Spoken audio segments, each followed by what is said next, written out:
Bienvenidos al estudio del Camino a Cristo, en la voz de Beatriz Gómez, desde Oaxaca, México.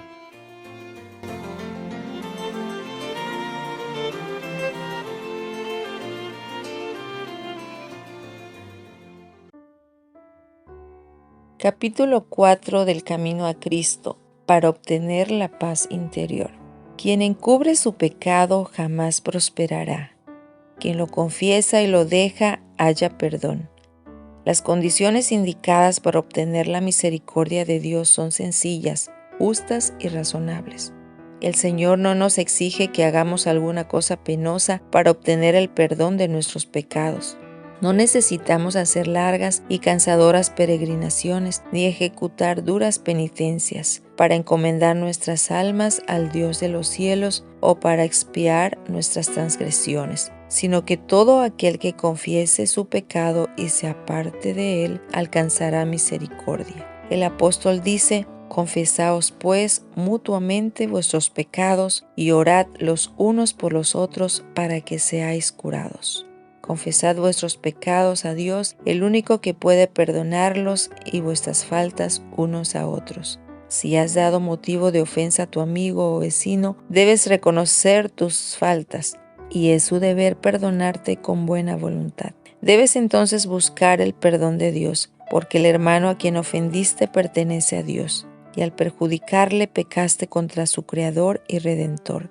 El caso es presentado al único y verdadero mediador, nuestro gran sumo sacerdote, que ha sido tentado en todo de la misma manera que nosotros, aunque sin pecado, quien puede compadecerse de nuestras debilidades y limpiarnos de toda mancha de pecado.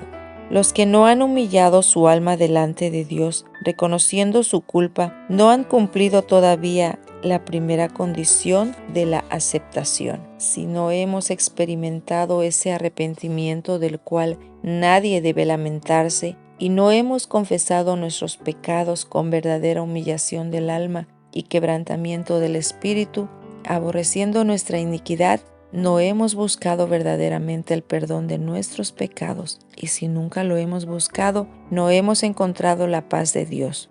La única razón por la cual no obtenemos la remisión de nuestros pecados pasados es que no estamos dispuestos a humillar nuestro corazón ni a cumplir las condiciones que impone la palabra de verdad.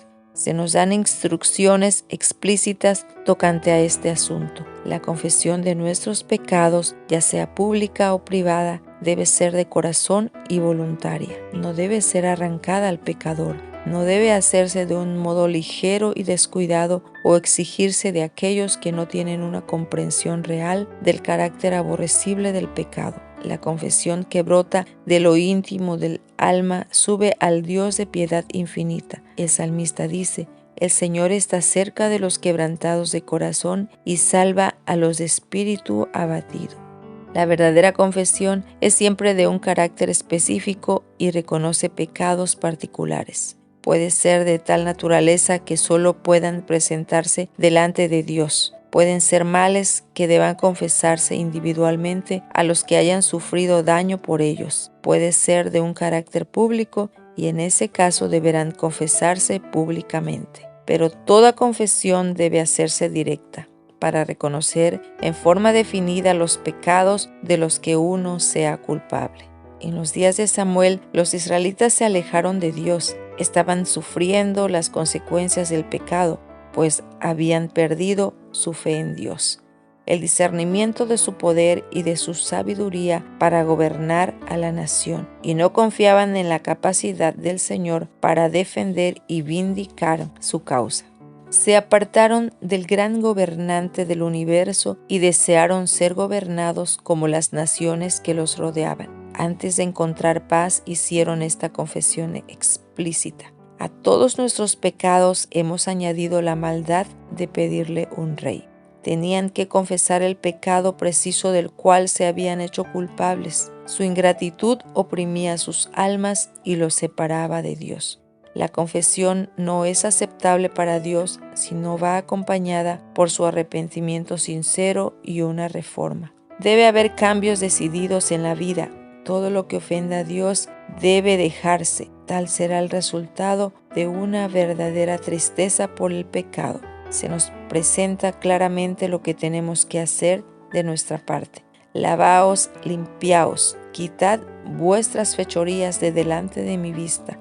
Desistid de hacer el mal, aprended a hacer el bien. Buscad lo justo, dad sus derechos al oprimido, hacer justicia al huérfano, abogad por la viuda. Si el malvado devuelve lo que tomó en prenda y restituye lo que robó, y obedece los preceptos de vida sin cometer ninguna iniquidad, ciertamente vivirá y no morirá. El apóstol Pablo dice, hablando de la obra del arrepentimiento: mirad qué ha producido entre vosotros esa tristeza según Dios, qué interés, qué disculpas, qué enojo, qué temor, qué añoranza, qué afán, qué escarmiento. En todo habéis mostrado que erais inocentes en este asunto. Una vez que el pecado amortiguó la percepción moral, el que obra mal no discierne los defectos de su carácter ni comprende la enormidad del mal que ha cometido. Y a menos que ceda al poder convincente del Espíritu Santo, permanecerá parcialmente ciego con respecto a su pecado. Sus confesiones no son sinceras, ni provienen del corazón. Cada vez que reconoce su maldad, añade una disculpa de su conducta al declarar que si no hubiese sido por ciertas circunstancias, no habría hecho esto o aquello que se le reprocha. Después que Adán y Eva hubieron comido de la fruta prohibida, los embargó un sentimiento de vergüenza y terror. Al principio solo pensaban en cómo podrían excusar su pecado y escapar a la temida sentencia de muerte. Cuando el Señor les habló tocante a su pecado, Adán respondió echando la culpa en parte a Dios y en parte a su compañera. La mujer que me diste por compañera me dio de ese fruto y yo lo comí. La mujer echó la culpa a la serpiente diciendo: la serpiente me engañó y comí. ¿Por qué hiciste la serpiente? ¿Por qué le permitiste que entrase en el Edén? Esas eran las preguntas implicadas en la excusa que dio por su pecado, y de este modo hacía a Dios responsable de su caída. El espíritu de justificación propia tuvo su origen en el padre de la mentira, y lo han manifestado todos los hijos e hijas de Adán.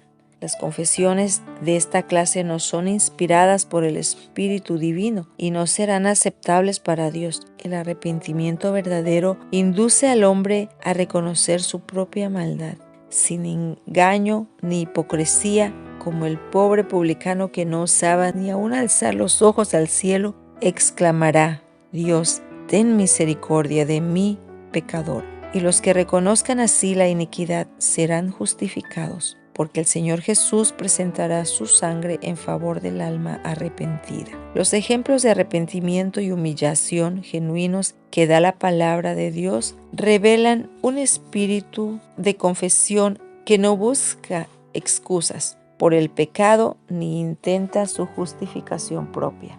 El apóstol Pablo no procuraba defenderse, sino que pintaba su pecado con sus colores más oscuros y no intentaba atenuar su culpa.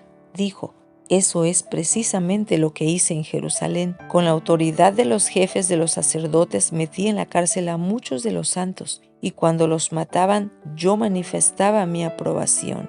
Muchas veces anduve de sinagoga en sinagoga, castigándolos para obligarlos a blasfemar. Mi obsesión contra ellos me llevaba al extremo de perseguirlos incluso en ciudades del extranjero. Sin vacilar declaró: Cristo Jesús vino al mundo a salvar a los pecadores, de los cuales yo soy el primero. El corazón humilde y quebrantado, enternecido por el arrepentimiento genuino, apreciará algo del amor de Dios y del costo del Calvario. Y como el Hijo se confiesa a un Padre amoroso, así presentará el que esté verdaderamente arrepentido todos sus pecados delante de Dios. Y está escrito: si confesamos nuestros pecados, Dios, que es fiel y justo, nos los perdonará y nos limpiará de toda maldad.